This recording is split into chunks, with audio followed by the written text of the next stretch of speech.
What's going on, everybody? You know who it is here. It's time to do the year-end list.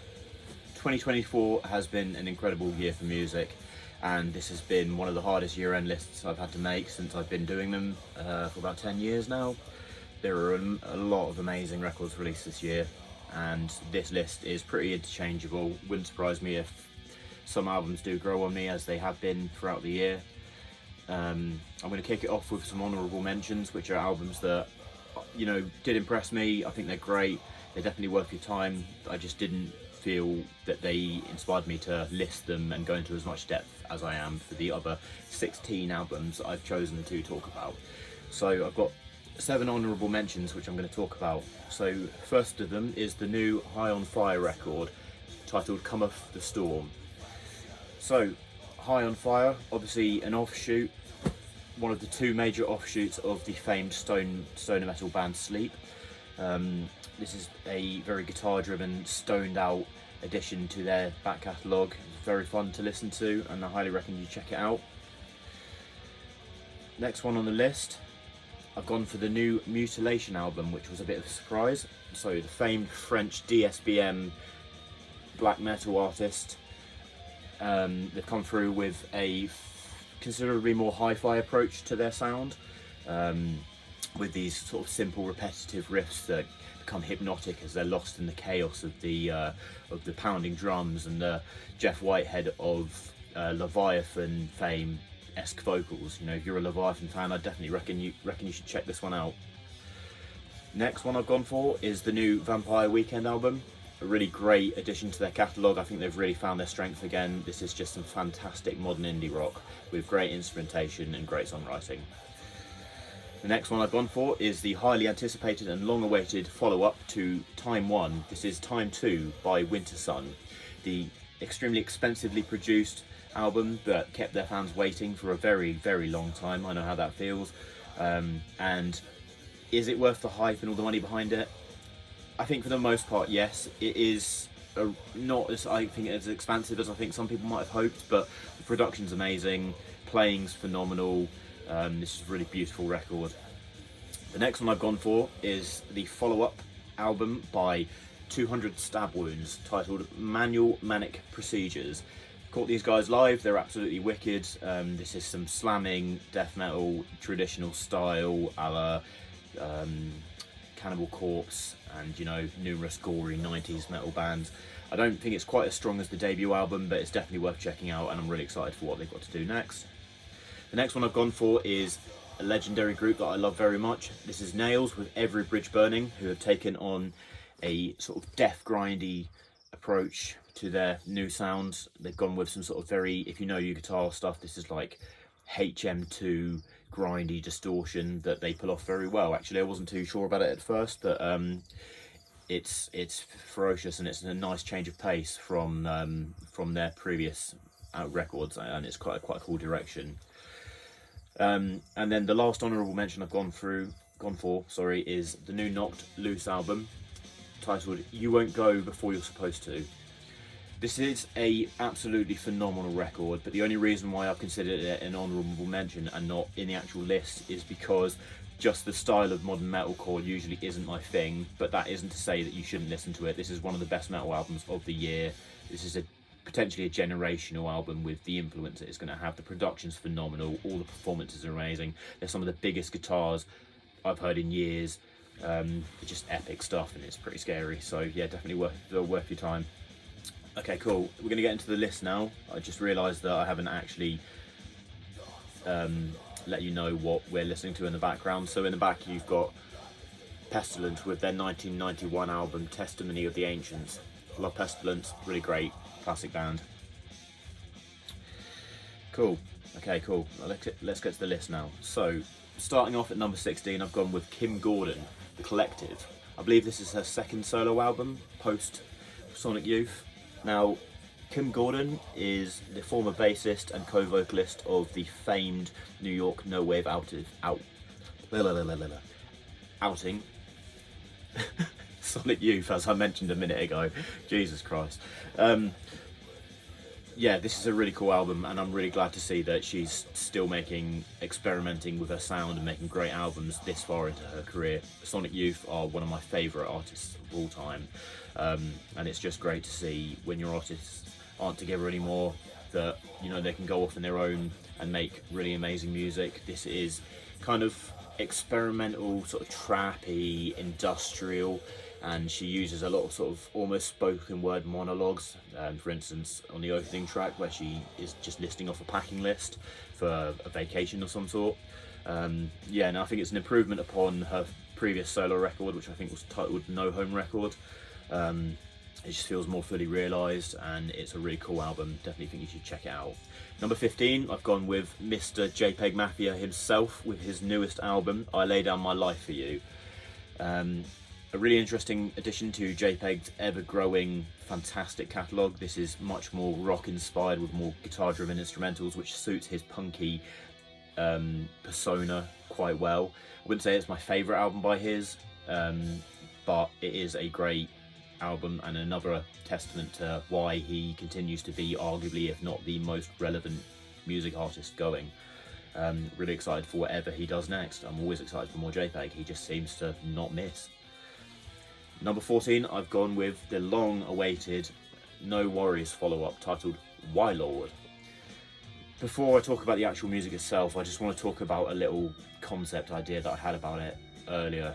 When you think about the debut that came out, which actually was one of the first albums that I ever bought on vinyl, and is one of my most listened to albums that I've got on the format. The title of that album being Yes Lord, which was obviously Anderson .Paak's tagline around that time, and he always said it with a lot of gusto and a lot of optimism. But on Why Lord here, you're obviously given the title, which is a question, and obviously Why Lord, when used in conversation, might be often asking your God, as why has something happened, and it doesn't sound as positive. I'm not a religious man by any means, but this is just my take on it. I think it's a really cool album. It's much more introspective, which I think also ties into the title. Great collaborations and features from the likes of Thundercat. I think it's still growing on me. It's got a lot of replay value. I do like it, and I think it's a great follow-up, and it's just so good to see them doing music together again after all this time, and just to make a really good album and not lose the chemistry. Hopefully I'll get to see them live one day. Please come to the UK. Okay, number 13, I've gone with Nile, with The Underworld Awaits Us All. Legendary brutal death metal band, one of my favourite brutal bands of all time. Yeah, this was a hugely anticipated album for me in 2024, and they've come out with what I think is one of their better late career albums. They've never really been able to recapture the magic of those earlier albums, the debut, and just the few albums after that. But I think they have managed to iron out a lot of the issues that they've had, including, I believe it was Dallas Toller Wade, who was the member who left 2 albums ago, kind of left them in a bit of a rut, considering that he'd been a big part of their sound. But I do think this is an improvement on the previous album. I think the production's much better, and they just sound absolutely furious, and there are really cool song titles. I believe the lead single for this, if I can remember off the top of my head, was Chapter for Not Being Hung Upside Down in the Underworld and Made to Eat Feces by the Four Apes, which is very classically Nile. Okay, number 12, I've gone with a recent discovery. This is Oxygen Destroyer with Guardian of the Universe. This is some kind of Godzilla themed thrash metal, and it is hyper energetic. I don't listen to a lot of modern thrash. I'm just not that in the loop with it, but so when I do, it's usually because the album that I'm listening to is really good. This is just a really fun listen, phenomenal guitar playing, phenomenal instrumentation all round. You shouldn't miss it. Number 11, I've gone with Canon and Fiber's Die Catastrophe. I wasn't aware of this band until this year, but this is one of the best metal albums of the year. This is blackened death metal with Germanic war themes and some really quite macabre but simultaneously beautiful sort of complementary instrumental passages going on between the brutality and the death metal. It's definitely a grower. You need to give it several listens to spend some time with it, but it is a really interesting album, one of the more unique metal albums that I've come across this year, and that's why it's placed so highly on my list. Okay, now I'm getting into the top 10, and I'm kicking off my top 10 with a return to form by one of my favourite modern electronic musicians, and that is Igloo Ghost with Tidal Memory XO. It is so good to see Igloo just being as good as he's ever been. He burst onto the scene with his first EP, debut album, and then there were two subsequent EPs that encapsulated this sort of almost childlike, babyish, but bombastic, ADHD, unpredictable sound, where the songs didn't really have any narrative at the start, middle, and finish. It was just sparks, and you know, if you've heard his music, you know what I'm talking about. It's pretty hard to put into words, but I do feel that the follow-up, while it was nice for him to sort of explore his sort of atmosphere and texture side of his production, I guess he wanted to break away from that sound. I just feel like it wasn't as impressive as what I'd heard from him so far. But to hear Igloo drop an album like this that is very different from that early sound, this is very much a jungle album with that extremely cool album cover. That's got to be arguably album cover of the year. And it's just a great jungle record.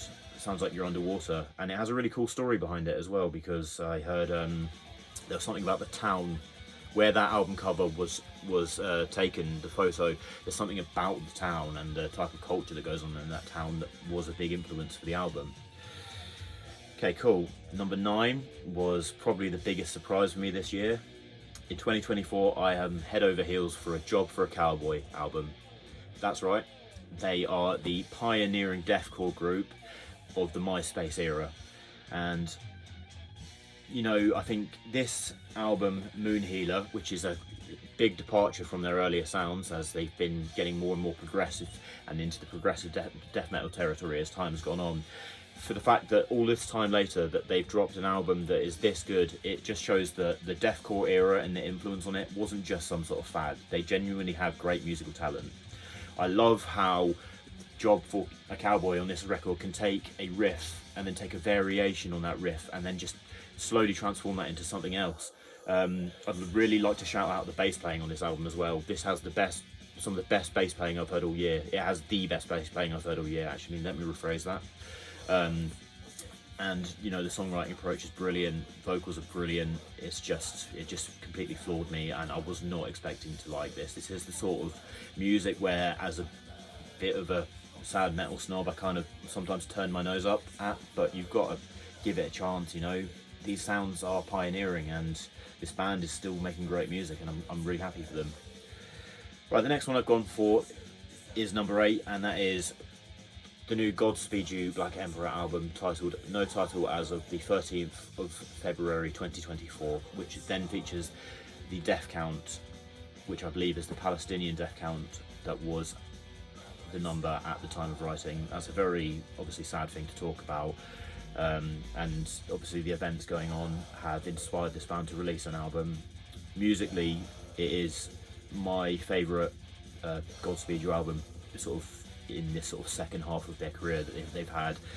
I think the guitar playing, strings, phenomenal. You know, they're some of the most interesting arrangements that they've put together since Lift Your Skinny Fists, which is a fan favourite and their most iconic album. It has a great transition with the sort of moods of the album, and it's a really beautiful record. I think, you know, obviously inspiration aside, just put this on and listen to Godspeed You just being as good as they've ever been. Next one I've gone for is Floating Points with Cascade. Now, it was only a few years ago when Floating Points dropped what has got to be one of the most ambitious and wild collaborations in the whole of popular music in recent memory, where he collaborated on an album with the late and great Pharoah Sanders, rest in peace, and I believe it was the London Symphony Orchestra, and that was a real ambitious statement to just come out of an album like that. And then, you know, for an electronic artist to, you know, to make a collaboration like that and just to make it as good and as praiseworthy as it was, kind of leaves you thinking, you know, well, what's he going to do next? So on Cascade here, he's gone back to his sort of EDM dance music roots, and he's released a far more electronically driven and danceable album than he has done in quite some time, you know. I believe the album before the London Symphony Orchestra one was an electronic album, but that was more focused on sort of piano melodies and soft textures, whereas this is just, you know, it's supposed to be more straight up, energetic, and it's a really great record. And Floating Points, to me, continues to be arguably, if not the most exciting musician in modern electronic music. Number 6, which was another big surprise for me, is the new Kendrick Lamar album, GNX. People who know me know that I'm a massive Kendrick fan. I have been the entire time that he's been big and I've known him. He is a generational talent. He's released albums that have gone on to be instant classics. And since his most iconic and probably biggest album, To Pimp a Butterfly, I feel like the last 2 albums, for me, haven't really hit the same way. Particularly Mr. Morale. I know there are some people that really like that album, but for me it just never sat right, and the more time I go back to it, the less I do seem to get from it. But with GNX, he's dropped the album that I always wanted him to release post TPAB. This is his best album since TPAB. Now, this is Kendrick at his most stripped back and just most direct. And with that, he manages to show that he still has the lyrical ability and storytelling ability and the ability to just grasp your attention like no rapper in musical history ever has. Okay, absolutely brilliant. You know, I'm sure you've heard of this album, I'm sure you've listened to it, but this is my hip-hop album of the year. I haven't really listed that much hip-hop this year because obviously, as you know, these days the majority of what I listen to is metal, but I do try to incorporate some. But yeah, it's just so good to see Kendrick release an album that I think is just truer to him as an artist and shows a maturation. You know, I feel like his voice and his inflection and his cadence has changed over the years, but he uses it really to his advantage on these very simple instrumentals on this album, and he just gets to shine as a rap artist.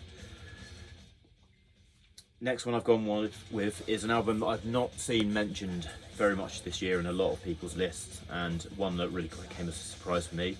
This is the UK's Dawn Treader, which is a solo post-black metal artist. I believe he's from London. This is a lot of politically themed anti-Nazi, you know, kind of statement music with that amazing album artwork. I don't really know what that's supposed to mean, but it's just, you can't look at that and think that's not beautiful. Yeah, really cool, really great instrumentation, very emotive. There are some really powerful spoken word passages, and then there are some sort of start-stop epic moments towards the back end of the album that remind me a bit of Altar of Plagues, and it's just really cool to go back to. Quite a thought-provoking record. I really hope that whatever Dawn Treader does next takes him to higher exposure, particularly if that's what the artist wants. And I'm looking forward to seeing what comes next from this artist. Right then, the next one I want to talk about, number 3, is, I believe they're from New Jersey. This is Replicant with Infinite Mortality. This has got to be one of the best dissonant, absolutely furious death metal albums I've heard in years. The production is huge. The guitars, whilst almost sounding detuned and out of tune, dissonant, are just massive. You know, this is the monologue of a monster. The vocals are Cryptopsy-esque, and I'm talking early Cryptopsy-esque, which is, you know, pretty good company to be in.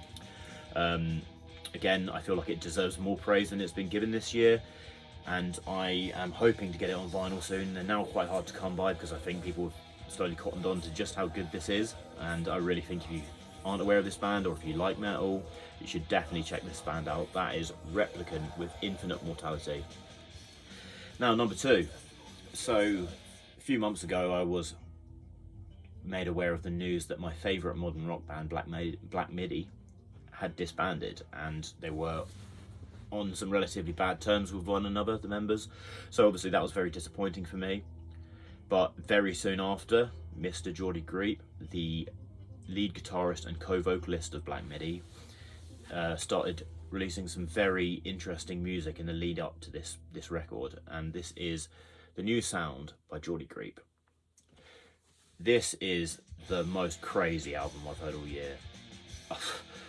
This is like somebody with the biggest god complex, you know, and putting it into music, and the lyrics are just absolutely wild. It's something that could have only been conceived by a mad musical scientist, you know, the sort of album that only an artist like Geordie Greep could ever conceive of. If you've ever watched the Amoeba Records episode where the Black Midi members are talking about their influences, you'll know how eclectic Greep's taste in music is, and that's, if that wasn't evident through the music of Black Midi, then it will definitely be evident to you when you listen to the new sound.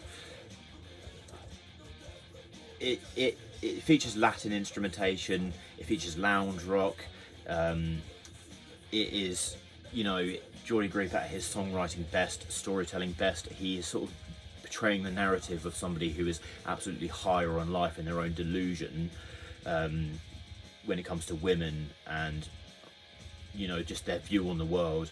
And it is just absolutely nuts. I listen to it over and over again, and I'm just thinking to myself, like, how much more is there to this? Like, I'm just constantly being bombarded by new ideas of the sort of bombastic and hyper energetic nature that you would get from Black Midi.